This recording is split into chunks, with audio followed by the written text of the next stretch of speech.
Ngikubingelele mbukeli ngiphinde ngamukele kwesimanje sikulethela zona indaba ifika ngaso-ke isikhathi uMax-ke umfuka amakhanya ubonge wanconcoza laphana-ke ngayo so-ke isenzo noma ngabo-ke ubuhlakani bayo-ke laphana-ke inkosi yakwaZondi laphana-ke inkosi-ke uBhambatha kaMancinza mbukeli-ke ekuyinkosi-ke ephethe-ke laphana-ke isizwe sakhona-ke kwaZondi mbukeli-ke uthi-ke ngempela-ke uyabonga ngobuhlakani-ke obaphiwa yona-ke le nkosi-ke ngempela-ke sokhumbula ukuthi-ke ngempela-ke buyabangwa-ke ubukhosi khona laphana kwaZondi nakhona-ke kwaNcube mbukeli nansi-ke ivideo yakhe-ke uMax-ke umfuka amakhanya ezibongela ngobuhlakani-ke obaphiwa-ke yona-ke inkosi yakwaZondi nokuthi-ke kuze kube yiyona-ke ebekwa esihlalweni-ke ebekwa isona-ke isilo mbukeli nansi ivideo kaMax siyabonga.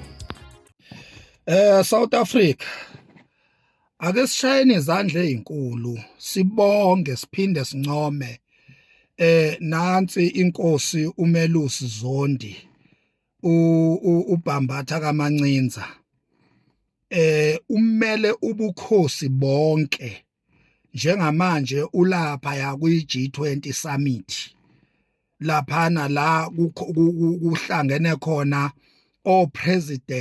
greatest president abawu-20 bomhlaba wonke bahlangene lapha eNasrec eGoli. Nansi-ke inkosi uMelusi umfokaZondi uyosimela laphana njengesizwe esiholwa ngobukhosi. Njengamanje ukuyoke leya summit uhlangene no president laphana ulaphana bakwethu. Uyabona mina ngiyakutshela namanje ngisakutshela mina. Ngithi mina akekho umuntu obengaconvince mina ngobukhosi because bengingawuboni umsebenzi wobukhosi. Kodwa uyabona le nkosi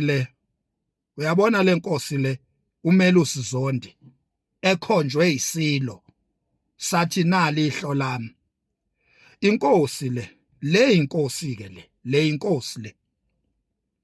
Mina bengithi emlandweni sizwe sakithi emlandweni nje wobukhosi ayikho inkosi eyavele yahlonishwa njengoba naku iqhoqhobela isihlalo sobukhosi. Emlandweni nje wobukhosi kwakuba nezizathu zokuhlonishwa kwenkosi.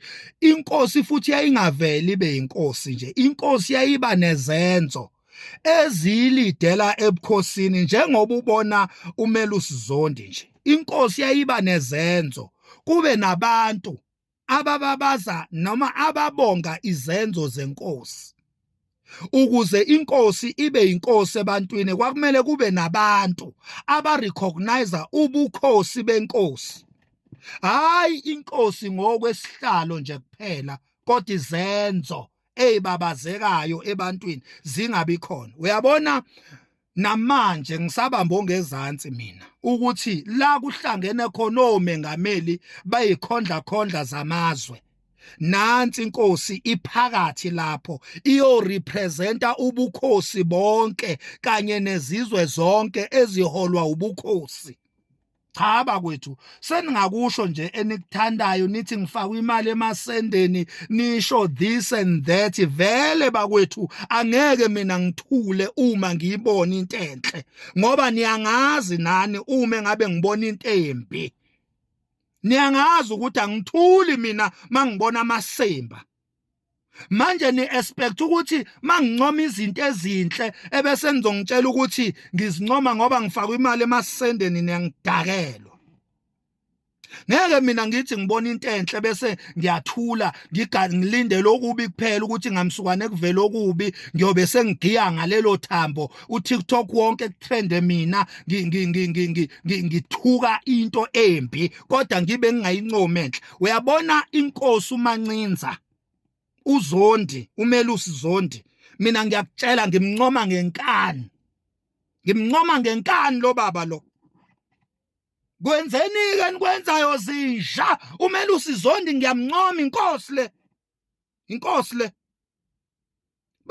minyaka yonke bake bahlangana opresident akaze sibone inkosi iyakhona lapho. Namhlanje nansi inkosi iphakathi la kuhlangene khona opresident laphana kuyoxoxiswana ukuthi amazwe asimamiswa kanjani ngokomnotho, amazwe avikeleka kanjani, asimamiswa kanjani. Laphana kuyoxoxwa ngathi. We are being represented. Ngoba thina sithanda ubukhosi, thina ipolitiki isiphoxile. Njengamanje ithemba lethu lilodwa ubukhosi. Asinalo elinye ithemba. Thina sesithemba inkosi thina. Phela sithembe amakhosi, sithemba ubukhosi. Ipolitiki osopolitiki basiphoxile, badla bodwa, baba rich bodwa, benza izinto baphumelela bodwa, basishiya emkhukhwini, basishiya endlaleni, basishiya ekuhluphekeni, basishiya osizini.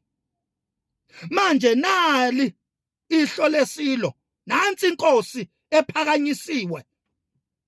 Hawu, nangu Moses wethu, nangu uJesu wethu thina, uJesu wethu nangu. Ubukhosi.